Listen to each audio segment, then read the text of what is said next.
बहुत बहुत शुक्रिया भाई। सबसे पहले इस स्टेज से, इस प्लेटफॉर्म से एमकेएम बरतानिया की जानिब से हम बानिए तहरीक कायदे मोहतरम बाबा नवाजुल कौम जनाब अल्ताफ हुसैन भाई को APMSO का 47वां यौम तासीस की मुबारकबाद पेश करते हैं। आप तमाम मेहमानान गिरामी को खुशामदीद कहते हैं।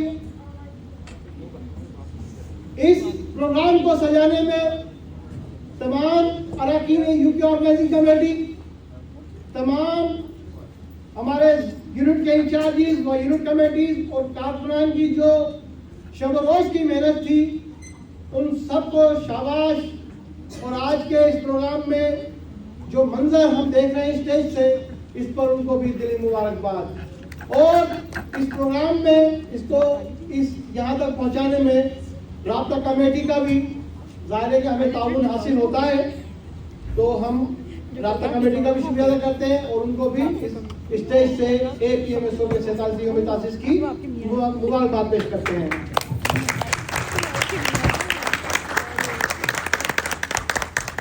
आज जैसा कि आप मेरे पीछे लगी स्क्रीन पर देख रहे हैं, मेरे दाएं जानिब जो APMSO का लोगो आपको नजर आ रहा है, उस पर लिखा है ऑल पाकिस्तान मुत्तहिदा स्टूडेंट्स ऑर्गेनाइजेशन।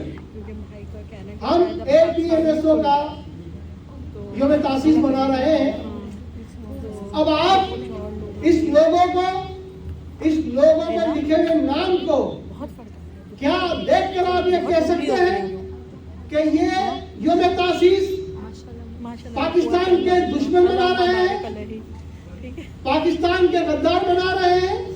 क्या कोई ये तस्वीर कर सकता है यहाँ बैठे हुए लोगों में से कि जिनकी स्क्रीन पर और पाकिस्तान नाम दर्ज हो, वो पाकिस्तान के खिलाफ कैसे जा सकते हैं? हम कैसे वतन के गद्दार हो सकते हैं? हमारा स्क्रीन, हमारा स्टेज, हमारा प्रोग्राम इस बात की गवाही दे रहा है कि हम न पहले गद्दार थे, न हम आज गद्दार हैं और न हम इसका तस्वुर करते हैं। और इस्टेब्लिशमेंट उनसे भी गुजारिश करूंगा कि खुदा के लिए जबरदस्ती न आप मुहाजिरों को गद्दार बनाइए, न आप बलोचों को जबरदस्ती गद्दार बनाइए, न आप पख्तूनों को जबरदस्ती गद्दार बनाइए और न आप सिंधियों को जबरदस्ती गद्दार बनाइए, क्योंकि ये आपकी पॉलिसी है कि गैर पंजाबियों को गद्दार बनाकर आप उनको दीवार से लगा रहे हैं, आप उनके वसाइल लूटकर अपने आप को बना रहे हैं। और ये तमाम बातें आज पाकिस्तान के 24-25 करोड़ आवाम को समझ में आ रही है। APMSO की भी कुर्बानियां बिल्कुल वैसी ही है जैसे MKM की थी। मैं उनका भी तस्करा करूंगा ताकि आपको अंदाजा हो सके कि APMSO और APMSO के कारकुनान भी किस तरह आग और खून का दरिया पार करते हुए आज APMSO का 47वां यौम तासीस मना रहे हैं। और जिस तरह के मैंने पहले कहा कि हमें वतन का गद्दार बनाया जा रहा है, जबकि दूसरी जानिब आप सब गवाह इस बात के कि अल्ताफ हुसैन भाई हर week Friday, Saturday, Sunday live broad करते हैं और लाइव ब्रॉड में अल्ताफ हुसैन भाई अपना दिल खोलकर आपके सामने रखते हैं और ये बताते हैं कि किस तरीके से तहरीक माली मुश्किलात का शिकार है। तो आप बताइए, कसम खा के बताइए, हल्फिया कस के बताइए, क्या कोई Indian agent, American agent, Israel के एजेंट क्या माली तौर पर परेशान हाल हो सकता है? अगर परेशान हाल होगा तो इसका मतलब है कि वो मुहिब वतन है। पाकिस्तान के अंदर वतन से मोहब्बत करने वाले ही मुफलिसी, गुर्बत, इफ्लास में जिंदगी गुजार रहे हैं और जो पाकिस्तान को लूट रहे हैं, कसम खुदा की वो अय्याशियां कर रहे हैं। आप जाके देखिए उनकी अय्याशियां, आपके तस्वुरात से बावतर है। इस मौके का फायदा उठाते हुए भी ये मैं आपसे गुजारिश करना चाहूंगा कि प्लीज प्लीज प्लीज एमकेएम की माली मुश्किल को सामने रखते हुए आप एमकेएम की माली मदद कीजिए। हम हर प्रोग्राम में, क्यों? इसलिए कि एमकेएम पाकिस्तान के मजलूम आवाम के लिए जद्दोजहद कर रही है।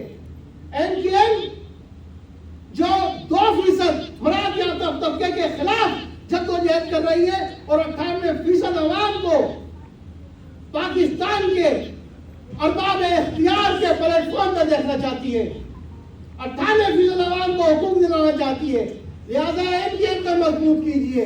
ये हमारा और आपका फर्ज है कि हम और आप एमकेएम को मजबूत करें।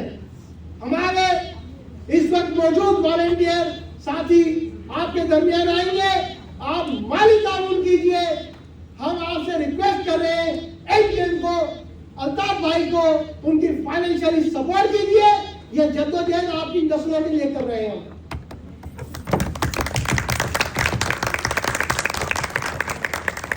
अब आते हैं एपीएमएसओ के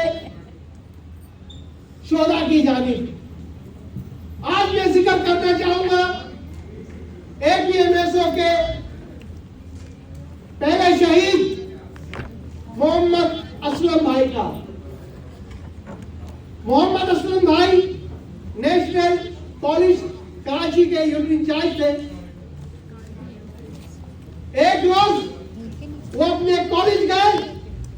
कॉलेज में जमीयत और पीएसएफ, पीपल्स स्टूडेंट फेडरेशन का आपस में झगड़ा चल रहा था। और झगड़ा कोई हाथापाई का झगड़ा नहीं चल रहा था या डंडे लाठी नहीं चल रहे थे, बल्कि फायरिंग हो रही थी।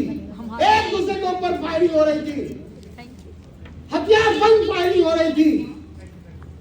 और उस फायरिंग की जद में हमारी एपीएमएसओ का नेशनल कॉलेज का यूनिट इंचार्ज असलम भाई उसकी जद में आते हैं और शहीद हो जाते हैं। अब यहां मैं आपके आगे सवाल रखूंगा कि क्या आपने कभी अखबार में, मीडिया पर यह देखा कि पीपल्स स्टूडेंट फेडरेशन दहशतगर्द जमात है या इस्लामी जमीयत तलबा पाकिस्तान एक दहशतगर्द जमात है? यानी कि जो जमातें कॉलेज के अंदर मुसल्लह होकर एक दूसरे के ऊपर गैर कानूनी असले के साथ हमला हुआ है, वो मुहिम पे वतन है, वो पूरा मन है पाकिस्तान की एस्टेब्लिशमेंट की नजर में। अगर दहशतगर्द है, गद्दार है, तो सिर्फ वो जो कराची में पुरअमन जद्दोजहद कर रहे हैं और इस पुरअमन जद्दोजहद में शहीद हो रहे हैं। और अलविया देखिए इसके आगे का कि असलम भाई के शहीद होने के बाद पाकिस्तान के कराची के किसी भी अखबार में असलम भाई शहीद की खबर तक नहीं छापी। जब इसके ऊपर एहतियात किया गया की जानिब से मुजाहिरे किए गए अखबार के दफातर पर, तो उसके बाद उन्होंने जनाब फिर खबर छापी कि एपीएमएसओ का कारकुन मोहम्मद असलम को शहीद किया गया है, जो कि नेशनल कॉलेज के यूनिट इंचार्ज थे। हमारी सितमगरी भी है कि ना हम अपने शोधा का अपने शहर में, अपने तालीमी इदारों में मातम कर सकते हैं, ना हम उनका शोर मना सकते हैं। और सबसे बड़ी बात यह कि हम अपनी तलबा तंजीम का, यानी कि एपीएमएसओ का, हम अपने शहर की जामिया कराची के अंदर भी यौम तासीस नहीं मना सकते। क्या आपके में ये बात है कि एमकेएम की इसकी इजाजत नहीं है, एपीएमएसओ की इसकी इजाजत नहीं है? हमने 1989 में, अगर मैं गलत नहीं हूं तो, हमने मनाने की कोशिश की थी। अल्ताफ भाई पाकिस्तान में मौजूद थे। कई दिन तक हम जामिया कराची में रहे, तैयारियां करते रहे। जिस दिन 11 जून को प्रोग्राम होना था जामिया कराची में, हमें 10 जून को रात को पहले इंतजामिया की तरफ से, रेंजर्स की तरफ से ये कह दिया गया था कि यहाँ हमला बम का मसला है, आप यह प्रोग्राम नहीं कर सकते।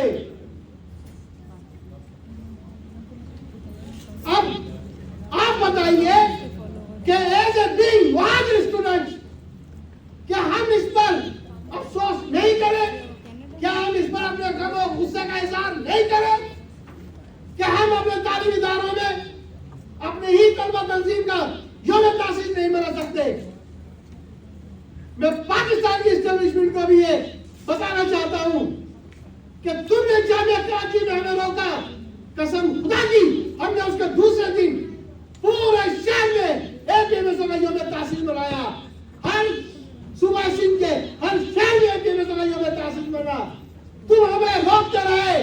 यौम तासीस शहरों से निकलकर, सूबों से निकलकर दूसरे सूबों में और दूसरे सूबों से निकलकर पाकिस्तान से बाहर निकलकर पूरी दुनिया में फैल गया। और जिसकी ताजा मिसाल ये कि आज लंदन में एपीएमएसओ का यौम तासीस मनाया जा रहा है। तुम रोकते रहोगे, हम यौम तासीस मनाते रहेंगे। अगर तुमने हमें हमारे शहर में यौम तासीस न मनाने की तुम जिद कर रहे हो, तो हम भी एपीएमएसओ का यौम तासीस दुनिया के हर मुल्क में मनाने का अज़्म रखते हैं, ऐद करते हैं।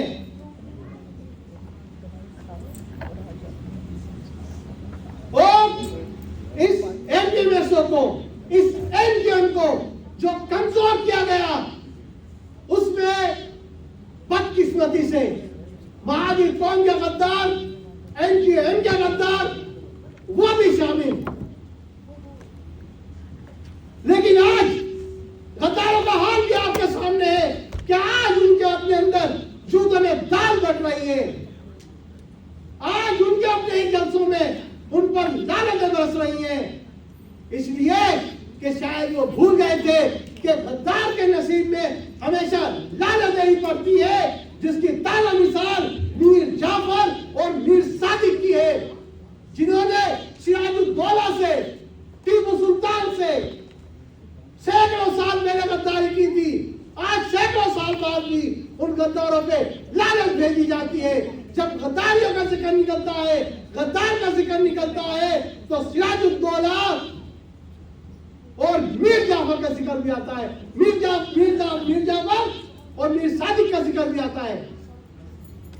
तो लिहाजा जब जेएमटीएम में गद्दारों की बात आएगी तो बहादुराबाद टोले का जिक्र आएगा, फारूक सत्तार पीआईबी टोले का जिक्र आएगा, कमालू एहसान फरामोश पीएसपी का जिक्र आएगा। जिसने गद्दारी की है उन सब का जिक्र आता रहेगा और कौन तुम पर लानत भेजती रहेगी और कहती रहेगी, तुमने हर दौर में, तुमने हर अहद में, हर नस्ल से गद्दारी की, तुमने बाजारों में अगलों की खरीदारी की, खौफ को रख लिया खिदमत पर कुमारदारी की। आज तुम मुझसे मेरे जिनसे गिरा मांगते हो, वफादारी जहन हर पे जान मांगते हो। जाओ ये चीज किसी मदासिया से मांगो, ताइफ वालों से ढोलक की सजा से मांगो, अपने दरबारों के बदतर फुकरा से मांगो, अपने दरबारों के गूंगे सोना से मांगो। मुझसे पूछोगे तो खंजर से अदू बोलेगा, गर्दने काट भी दोगे तो लहू बोलेगा। जिए अल्ताफ, जिए मुहाजिर, जिए मजलूम, जिए मुब्तदा।